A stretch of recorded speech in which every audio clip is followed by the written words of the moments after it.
আমি ফারহানা শিশুকলা। আজকে আমাদের আলোচ্য বিষয় অস্থি ভাঙা বা হাড় ভাঙা এবং প্রাথমিক চিকিৎসা, সন্ধির আঘাত ও প্রাথমিক চিকিৎসা।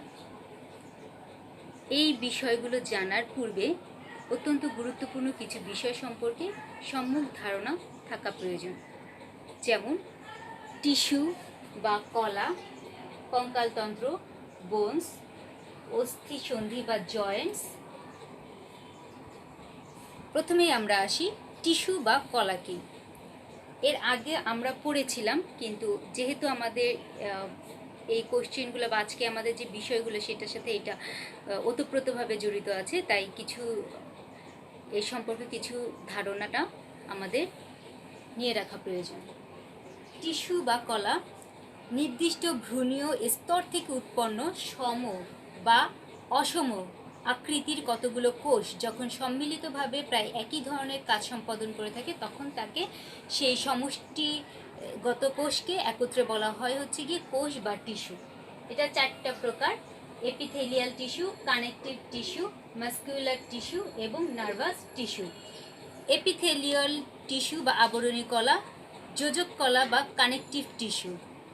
এই কানেকটিভ টিস্যুটা হচ্ছে মেসোডার্ম নামক ভ্রূণস্তর থেকে উৎপন্ন হয়ে যে কলা দেহের গাঠনিক, যান্ত্রিক ও প্রতিরক্ষামূলক ভূমিকা পালনের পাশাপাশি অন্যান্য কলার সাথে সংযোগ স্থাপনের মাধ্যমে এদের পুষ্টি যোগানো, বৃদ্ধি ও বিবিধীকরণে সহায়তা করে, তাকে কানেকটিভ বা যোজক কলা বা টিস্যু বলা হয়ে থাকে। এটি তিনটা ভাগে ভাগ করা হয়। একটা হচ্ছে গিয়ে প্রকৃত যোজক কলা বা প্রপার কানেকটিভ টিস্যু, স্কেলেটাল যোজক কলা বা হচ্ছে গিয়ে কঙ্কাল যোজক কলা, এবং হচ্ছে গিয়ে ফ্লুইড কানেকটিভ টিস্যু বা হচ্ছে তরল যোজক কলা।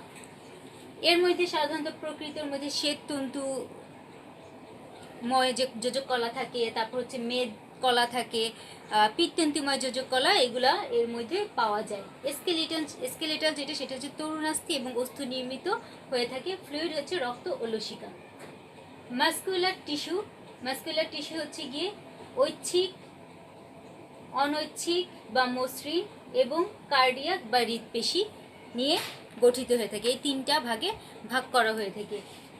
ঐচ্ছিক যেটা, সেটা হচ্ছে গিয়ে আমাদের যে গঠনটা, পেশিকলা মেসোডার্ম থেকে উৎপন্ন হয়। এই মাস্কুলার টিস্যুটা মেসোডার্ম থেকে উৎপন্ন হয়ে যে কলা সংকোচন প্রসারণক্ষম এবং অসংখ্য তন্তু সমন্বয়ে গঠিত, তাকে পেশিকলা বলে। স্ট্রেট হচ্ছে গিয়ে এই এরকম দেখতে এই কলাগুলো, এই পেশিগুলো মাংস বলে থাকি আমরা, যে নরমক্ষম, যে কোনো স্বইচ্ছায় নড়তে পারে, এই সঞ্চালনক্ষম এই টিস্যুগুলো। নন স্ট্রেট হচ্ছে গিয়ে মাকু আকৃতির দেখতে এই টিস্যুগুলো, এবং একটা হচ্ছে গিয়ে স্বইচ্ছায় নিয়ন্ত্রিত হয় না। কার্ডিয়াক হচ্ছে হৃদপেশিতে পাওয়া যায় কার্ডিয়াক।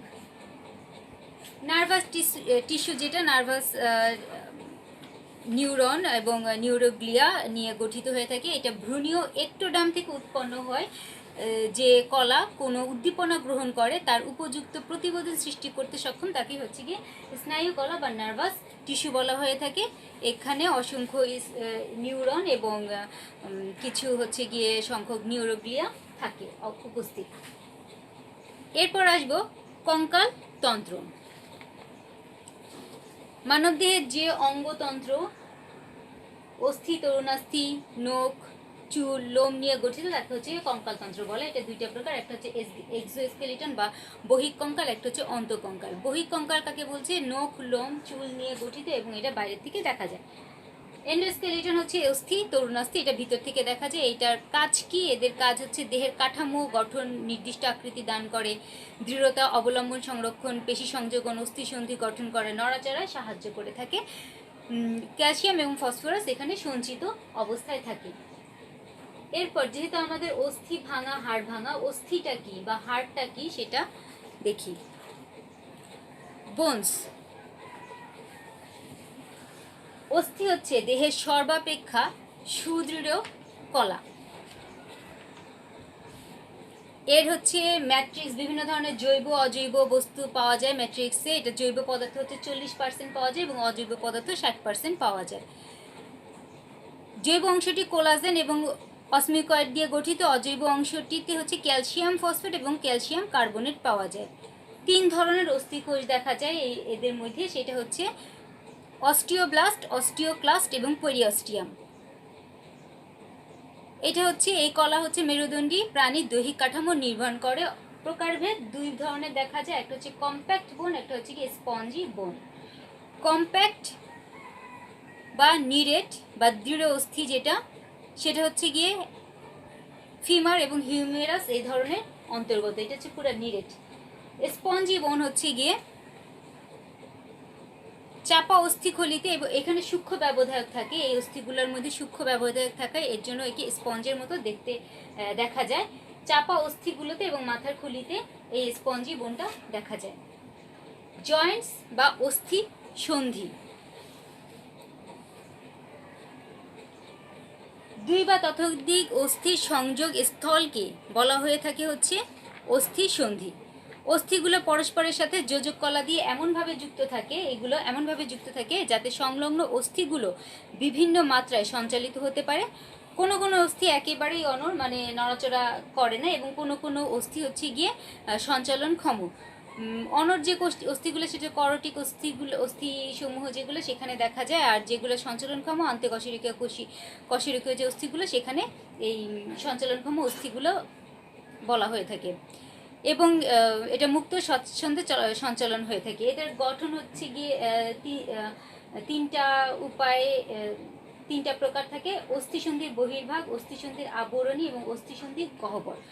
অস্থিসন্ধির বহির্ভাগ হচ্ছে এটি অধিকাংশ ক্ষেত্রে স্বচ্ছ তরুণাস্থি দিয়ে মোড়ানো থাকে। অস্থিসন্ধির আবরণী 2টা অস্থির মাঝে থাকে এবং এটি হচ্ছে অস্থিসন্ধির বাইরের দিকে, ও সেখান থেকে যে অস্থি আবরণীতে এসে মিলে যায়, এটা হচ্ছে কি বাইরের দিকে এসে অস্থির আবরণীর সাথে মিলে যায়, সেটা হচ্ছে অস্থিসন্ধির আবরণী।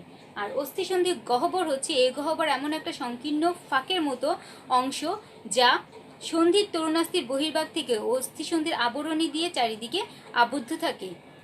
তৈলাক্ত সাইনোভিয়াল যে ফ্লুইড আছে সেইটা হচ্ছে গিয়ে এইখান থেকে নির্গত হয়ে থাকে বা এখানে নিঃসৃত হয় দেখা যায়।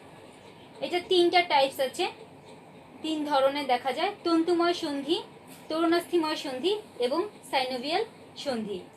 তন্তুময় সন্ধি যে 2টি অস্থি যখন তন্তুময় কলা দিয়ে পরস্পর সংলগ্ন থাকে এবং এদের মধ্যে খুব সামান্য সঞ্চালন ঘটে বা একেবারেই ঘটে না, এদের ক্ষেত্রে এই তন্তুময় সন্ধিটা দেখা যায়। সুচার, দাঁতের সকেট এই তন্তুময় সন্ধির মধ্যে পড়ে থাকে। সুচার জিনিসটা কি? সুচার হচ্ছে গিয়ে যদি 2টা আমরা ঘরে টাইলস দেখেছিলাম, এরকম 2টা টাইলস যদি থাকে তাহলে এই মাঝখানে যে একটা অংশ চির বা ফাঁকা অংশ, ফাটলের মতো অংশ দেখা যায়, যাকে হচ্ছে গিয়ে চির বলে বা সুচার বলে। তেমনি মস্তিষ্কেও আমাদের অনেকগুলো স্কেলিটন নিয়ে গঠিত। এই মাঝখানে যে অংশগুলো এটা চিরের মতো দেখা যায়, একে বলা হয় সুচার। আর দাঁতের সকেট যেটা, দাঁত যেখানে বসানো থাকে, দাঁতের সকেট।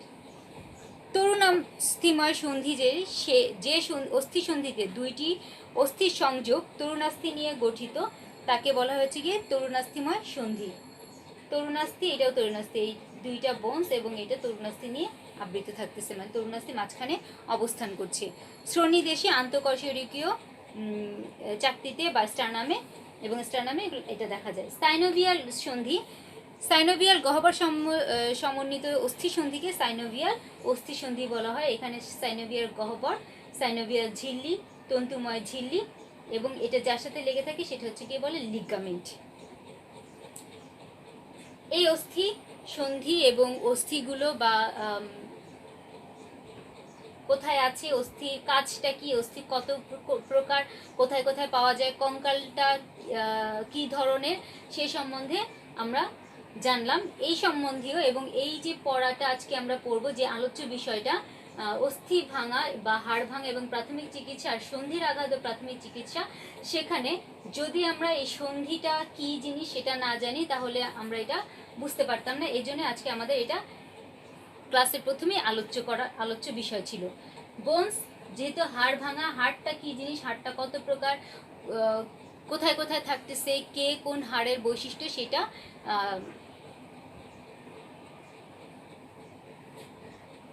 কে কোন হাড় হচ্ছে সেটা হচ্ছে গিয়ে জানতে পারলাম। কিছু কোশ্চেন আছে আমাদের এই রিলেটেড, সেটা হচ্ছে গিয়ে অস্থি কি, অস্থিভঙ্গ কি, সাধারণ অস্থিভঙ্গ কি, যৌগিক অস্থিভঙ্গ কি, জটিল অস্থিভঙ্গ কি, অস্থি সন্ধি কি, পেরিঅস্টিয়াম কি, টেন্ডন কি, লিগামেন্ট কি, স্থানচ্যুতি কি, মচকানো কি, টিস্যু বা কলা কি, অনৈচ্ছিক পেশি কি, হ্যাভার্সিয়ান তন্ত্র কাকে বলে? প্রথমেই আসব অস্থি কি। অস্থি হচ্ছে, এটা আমরা আগেও পড়লাম এই জায়গাটায়, দেহের সর্বাপেক্ষা সুদৃঢ় কলা। অস্থি হলো দেহের সর্বাপেক্ষা সুদৃঢ় কলা। এ কলা মেরুদণ্ডী প্রাণীর দৈহিক কাঠামোটা নির্মাণ করে থাকে। অস্থিভঙ্গ, আকস্মিক কোনো কিছুর আঘাতের কারণে কোনো অস্থি বা হাড় ভেঙে গেলে অস্থিতে যে ফাটল ধরে তাকেই অস্থিভঙ্গ বলা হয়ে থাকে। সাধারণ অস্থিভঙ্গ, যে ধরনের অস্থিভঙ্গে ভঙ্গ অস্থি চামড়া বিদীর্ণ করে বের হয় না, সেটা হচ্ছে সাধারণ অস্থিভঙ্গের মধ্যে পড়ছে, এবং এর আরেক নাম হচ্ছে গিয়ে বদ্ধ অস্থিভঙ্গ। যৌগিক অস্থিভঙ্গ, যে ধরনের অস্থিভঙ্গে ভঙ্গ অস্থি চামড়া বিদীর্ণ করে বাইরে বেরিয়ে আসে, সেটা হচ্ছে গিয়ে উন্মুক্ত বা যৌগিক হাড় ভাঙা বা অস্থিভঙ্গ বলা হয়ে থাকে। জটিল অস্থিভঙ্গ, এই অস্থিভঙ্গে বেশ কয়েকটি হাড়, অস্থিসন্ধি, টেন্ডন, লিগামেন্ট ক্ষতিগ্রস্ত হয়। হাড়ের টুকরাগুলো অনেকগুলো, এদের যে হাড়ের টুকরা সেটা চামড়ায় ভেদ করে বেরিয়ে আসে। অস্থিসন্ধি, দুই বা ততোধিক অস্থির সংযোগ স্থলকে অস্থিসন্ধি বলা হয়ে থাকে। পেরিঅস্টিয়াম, অস্থি টিস্যু পেরিঅস্টিয়াম নামক পাতলা আবরণ দ্বারা আবৃত থাকে। টেন্ডন, পেশিগুচ্ছের শ্বেততন্তু দিয়ে গঠিত ও চ্যাপ্টাকৃতির। এই শ্বেততন্তু গুচ্ছটি, শ্বেততন্তু আমরা দেখেছিলাম প্রপারে যোজক কলায়, এই শ্বেততন্তু গুচ্ছটি যখন নলাকার হয় তখন তাকে টেন্ডন বলা হয়। টেন্ডন পেশি অস্থির সাথে যুক্ত থাকে, হাড়ের অস্থির সাথে যুক্ত থাকে যে পেশিগুলা, এই স্থানটাকে বলা হয়েছে গিয়ে টেন্ডন।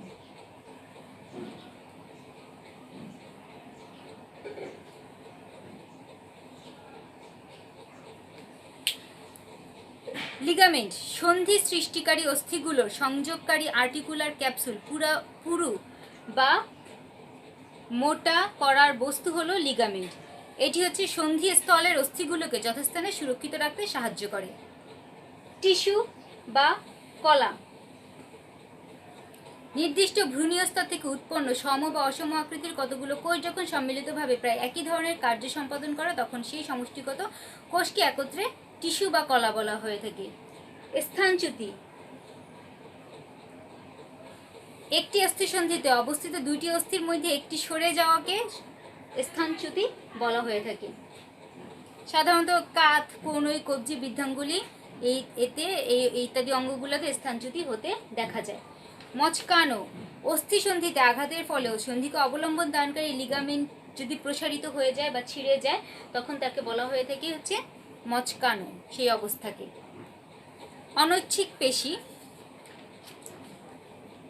স্ট্রেটেড, নন স্ট্রেটেড, কার্ডিয়াক পড়েছিলাম মাসেলের মধ্যে।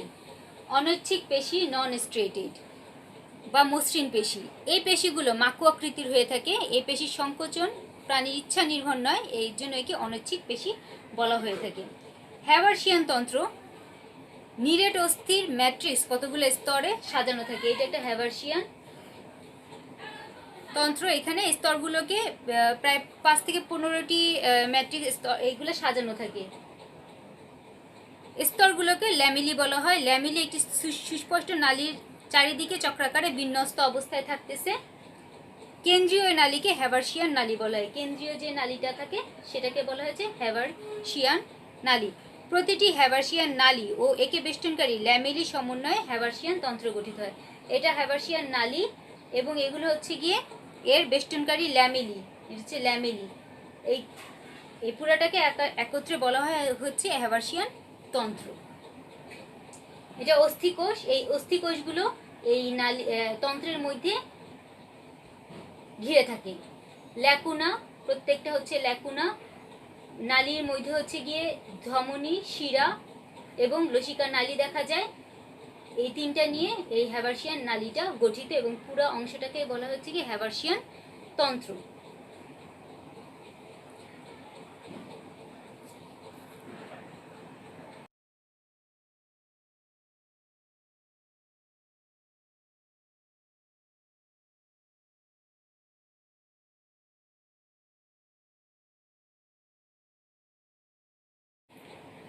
অস্থি ভঙ্গ, হাড় ভাঙা এবং প্রাথমিক চিকিৎসা।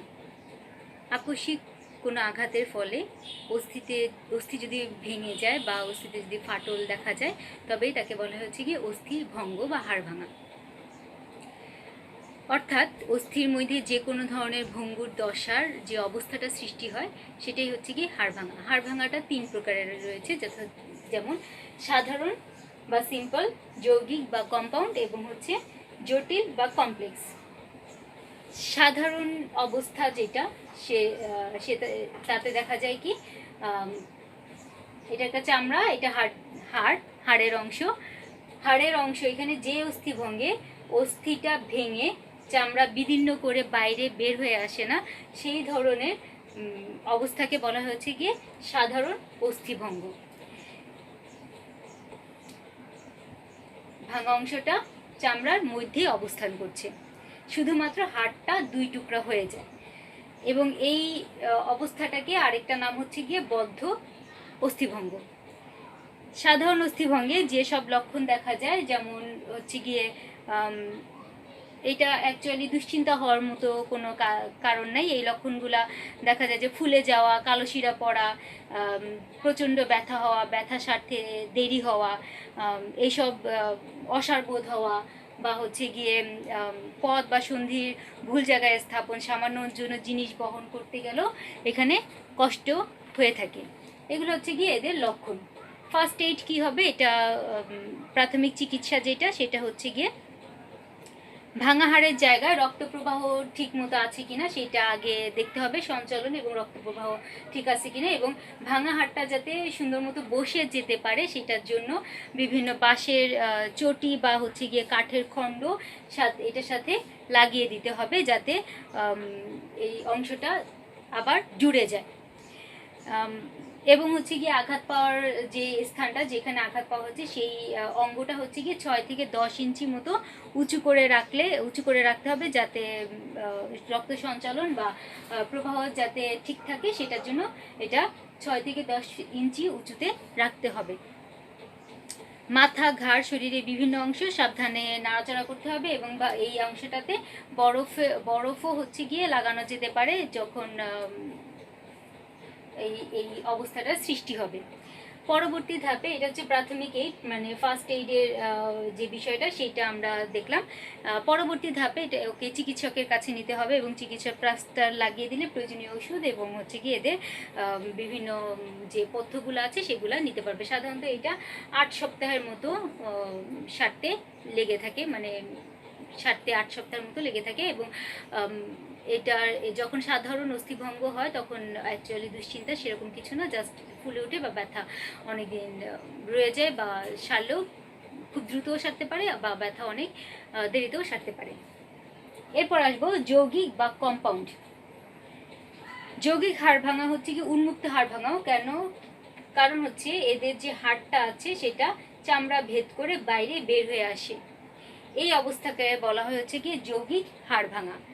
এইটা হচ্ছে গিয়ে সাধারণত খেলাধুলার সময় বা সড়ক দুর্ঘটনা যখন হয় তখন হচ্ছে কি এই ধরনের হাড় ভাঙা লক্ষ্য করা যায়। এইটাতে গুরুতর এবং এতে অস্ত্রোপচার ছাড়া কোনো বিকল্প চিকিৎসা নাই। এটা আবার 3 ধরনের দেখা যায়। সেটা হচ্ছে গিয়ে ধরন 1, ধরন 2 এবং ধরন 3। ধরন 1-এ দেখা যায় হচ্ছে গিয়ে ক্ষতের পরিমাণ কম থাকে এইটাতে এবং চামড়া 1 থেকে 1 সেন্টিমিটারের বেশি পরিমাণ মতো ক্ষত দেখা যায় না, এর রক্তপাতও হয় না, কম হয়। ধরন 2-এ হচ্ছে গিয়ে ক্ষতের পরিমাণ বেশি হয়, চামড়া 1 সেন্টিমিটারের বেশি পরিমাণ ক্ষত দেখা যায় এবং টিস্যুর ক্ষতি দেখা যায় না, চামড়ারও তেমন একটা ক্ষতি দেখা যায় না। এটা হচ্ছে গিয়ে ধরন 2-এর মধ্যে পড়ছে। ধরন 3 যেটা সেটা হচ্ছে গিয়ে প্রচণ্ড পরিমাণে এর ক্ষত সৃষ্টি হয়, রক্তপাত হয়, দ্রুত সংক্রমণও ঘটে থাকে, চামড়া, টিস্যু, হাড়ের মারাত্মক ক্ষতি হয়, চিকিৎসা কেন্দ্রে সরাসরি নিয়ে যেতে হবে। এবং এর লক্ষণগুলো, এর যে অবস্থাটা হয়, হাড় ভেঙে গেলে টিস্যু চামড়া ভেদ করে বাইরে বেরিয়ে আসে, প্রচুর রক্তপাত হয়, যন্ত্রণাময় ক্ষতের সৃষ্টি হয় এবং এটা হচ্ছে যৌগিক হাড় ভাঙার লক্ষণ বা কম্পাউন্ড হাড় ভাঙা বলা হয় এই অবস্থাটাকে।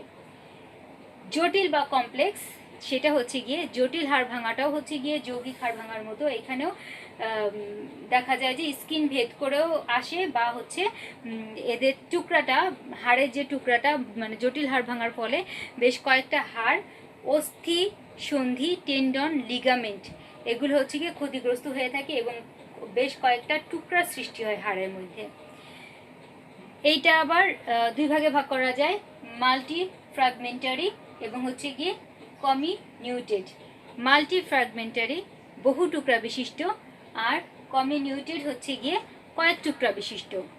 এই ক্ষেত্রে হাড়গুলো অনেকগুলো টুকরায়, ছোট টুকরায় পরিণত হয়, আর এই ক্ষেত্রে হাড়গুলো আগের চেয়ে সামান্য বড়, মানে বেশি ছোট টুকরা না, বেশ বড় টুকরাতে হয়ে থাকে এবং সংখ্যায় কম থাকে। এই ক্ষেত্রে প্রাথমিক চিকিৎসা অ্যাকচুয়ালি হয় না, বলছে এরকম কিছু নাই। রোগীরা হাসপাতালে এবং চিকিৎসকের কাছে নিয়ে যেতে হবে যাতে চিকিৎসা সুন্দর মতো হয়ে থাকে, অস্ত্রোপচারও করতে হবে এই ক্ষেত্রে। জটিল হাড় ভাঙা থেকে রক্ষা পেতে হলে সাধারণত সড়কপথে একটু সতর্কতার সাথে চলাচল করতে হবে এবং বয়স্কদের আরও বেশি এই সতর্কতাটা অবলম্বন করতে হবে, কারণ বয়স্কদের এমনিই হচ্ছে গিয়ে হাড় ভঙ্গুর থাকে। যদি একটু আঘাত পাওয়া যায়, সামান্য একটু আঘাত পাওয়া যায়, তবে এই ধরনের বড় ক্ষতির অবস্থায় সম্মুখীন হতে পারেন ওনারা। এ কারণে আরও বেশি সতর্কতার সাথে বা উঁচু নিচু জায়গা দেখে এটা সড়কপথ পার হতে হবে বা চলাচল করতে হবে, সেটা ঘরে হোক, সেটা হচ্ছে বাইরেই হয়ে থাকুক। তাহলে এই তিনটে অবস্থা আমাদের দেখা যায়, অস্থি ভাঙা বা হাড় ভাঙা, এবং এর প্রাথমিক যে চিকিৎসাটা কিভাবে নিতে হবে।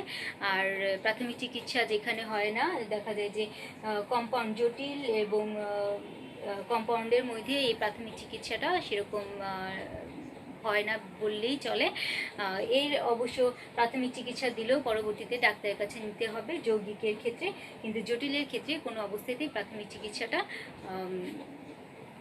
চলে না। এক্ষেত্রে অবশ্যই ডাক্তারের শরণাপন্ন হতে হবে।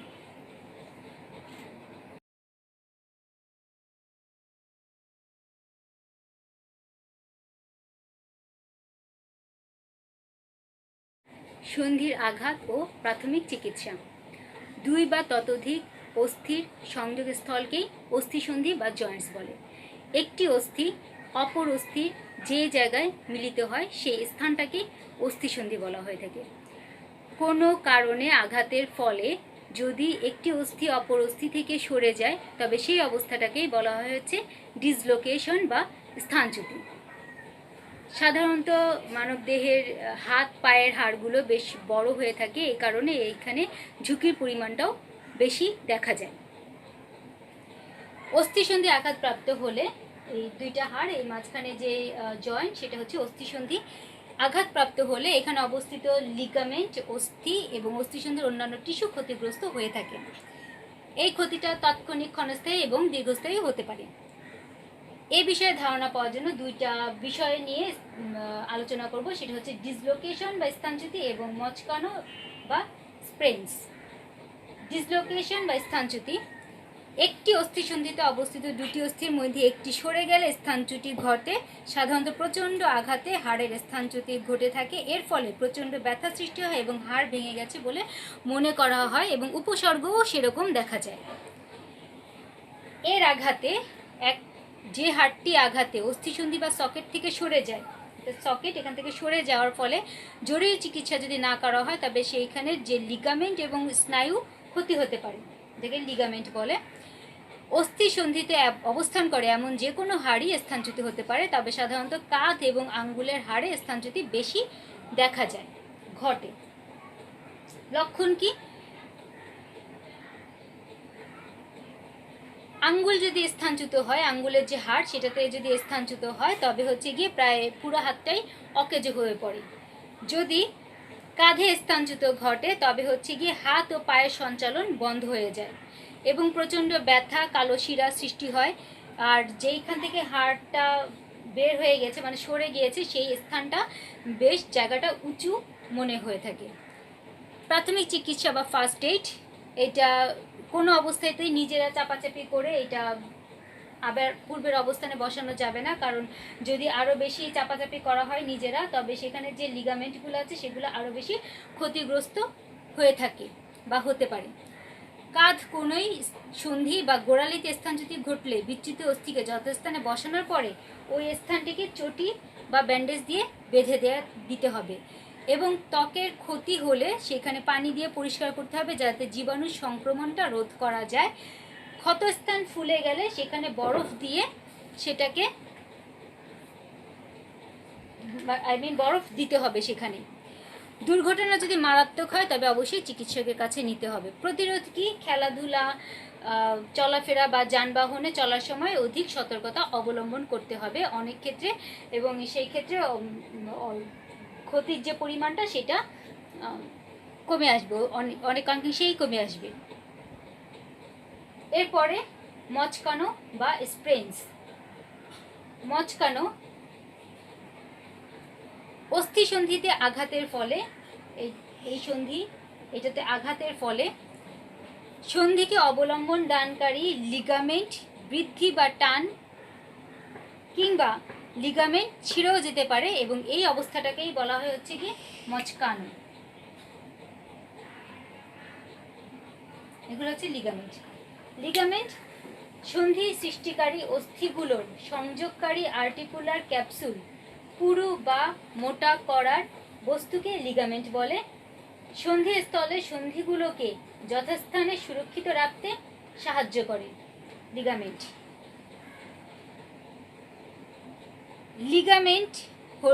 লিগামেন্টের কারণে এটা যখনই অস্থিসন্ধির একটা লিগামেন্ট অতিরিক্ত টান পড়ে বা ছিঁড়ে যায় তখনই এই মচকানোর অবস্থাটা ঘটে বা সৃষ্টি হয়ে থাকে। মচকানোর প্রথম ধাপে লিগামেন্ট তন্তুটা অনেক টান খেয়ে থাকে। প্রথমে তন্তুটা প্রচণ্ড রকমের টান খায়, পরের দিকে এখানে একটা চিরের সৃষ্টি হয়, মানে ফাটলের অবস্থাটা দেখা যায়, এবং পরবর্তী অবস্থায় এইটা ছিঁড়ে যায়। 3টা ধাপ দেখা যায় এখানে। মচকানোর স্থান, মচকানো বেশি দেখা যায় গোড়ালিতে, এবং দ্রুত ঘোরাতে গেলে বা মোচড়াতে গেলে এই গোড়ালির যে লিগামেন্টটা সেটা হচ্ছে কি এই রূপে ক্ষতিগ্রস্ত হয়ে থাকে। হাঁটুর 4টা লিগামেন্ট কবজা সন্ধির মতো কাজ করে। এগুলো সামনে পিছনে দুপাশে বিন্যস্ত হয়ে হাঁটুকে সচল এবং সক্রিয় রাখে। হাঁটুর সামনের দিকে অবস্থিত যে লিগামেন্ট এটা সম্পূর্ণ ছিঁড়ে গেলে সবচেয়ে বেশি ক্ষতির সম্মুখীন হতে হয়। কবজি মচকে যাওয়ার ঘটনাও ঘটে, যেমন যারা হচ্ছে গিয়ে ফুটবল খেলে, বেসবল খেলে বা স্কেটিং করে, তাদের ক্ষেত্রে এই ধরনের যে মচকানোর যে বিষয়টা সেটা বেশি দেখা যায়। যদি হঠাৎ করে উল্টা বিপরীতমুখী যদি চলাচল করা হয় তবে এই যে অবস্থাটা সৃষ্টি হয় এই অবস্থাটা সেই কারণেই বেশিরভাগ ক্ষেত্রে হয়ে থাকে। এদের লক্ষণ হচ্ছে গিয়ে প্রথমেই লক্ষণ দেখা যায় ব্যথা। ব্যথার বিষয়টা হচ্ছে গিয়ে দেরিতেও অনুভব হইতে পারে বা খুব দ্রুতও ওইটা অনুভব হতে পারে। যদি যাদের দেরিতে ব্যথাটা অনুভব হয় সেটার কারণ হচ্ছে গিয়ে যদি দেখা যায় যে কোনো ব্যক্তি যদি ঘরের মধ্যে রং করে, অনেক দিনের পর দিন হাত উঠানামা করে এবং সে তখন ওই বিষয়টা খেয়াল করে না, পরবর্তীতে সেই বিষয়টা খেয়ালে আসে। তার কারণ হচ্ছে গিয়ে সেই স্থানটা যে লিগামেন্ট ছিঁড়ে যায় বা মচকানোর অবস্থাটা সৃষ্টি হয় সেখানে হচ্ছে গিয়ে কালো শিরা দেখা যায় বা ফুলে উঠে বা পেশি শক্ত হয়ে যায়, এসব কারণে মনে হয়ে থাকে বা সেই সময় বোঝা যায় যে লিগামেন্ট বা ছিঁড়ে গিয়েছে বা মচকানোর অবস্থাটা সৃষ্টি হয়েছে। ফার্স্ট এইড চিকিৎসা নির্ভর করে মচকানোর যে ধরন এবং প্রকৃতির উপরে, যে সেই সময় ভারী কিছু বহন করা যায় না বা প্রচণ্ড রকমের সাবধানতা অবলম্বন করতে হয়। বিশ্রাম নিতে হবে, এখানে বরফ লাগাতে হবে, প্রায় হচ্ছে গিয়ে 3-4 বার করে 10 থেকে 15 মিনিট করে এই বরফটা দিতে হবে। ব্যান্ডেজ এমনভাবে লাগাতে হবে যেন সন্ধিটি হচ্ছে অনড় এবং সঠিক অবলম্বনে থাকে, হাড়টা যাতে সঠিক অবস্থানে থাকে বা লিগামেন্ট যাতে সঠিক অবস্থানে থাকে, সে সঠিক অবস্থানে এসে তারপরে ব্যান্ডেজ করতে হবে। মচকানো সন্ধিটি দেহের বাকি অংশের চেয়ে সামান্য উপরে বা উঁচুতে তুলে রাখতে হবে যাতে এতে করে ফোলাটা কমে যায়।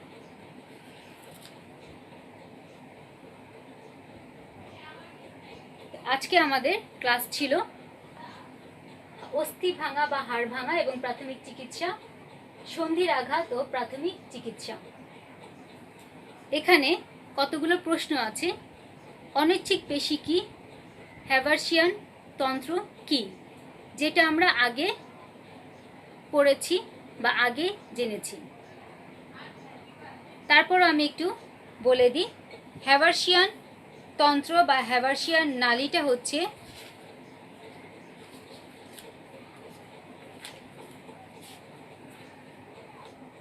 আমাদের আজকের আলোচ্য বিষয়বস্তু ছিল অস্থিভঙ্গ বা হাড় ভাঙা এবং প্রাথমিক চিকিৎসা, fracture of bone and first aid, সন্ধির আঘাত ও প্রাথমিক চিকিৎসা, injuries of joints of bones and first aid.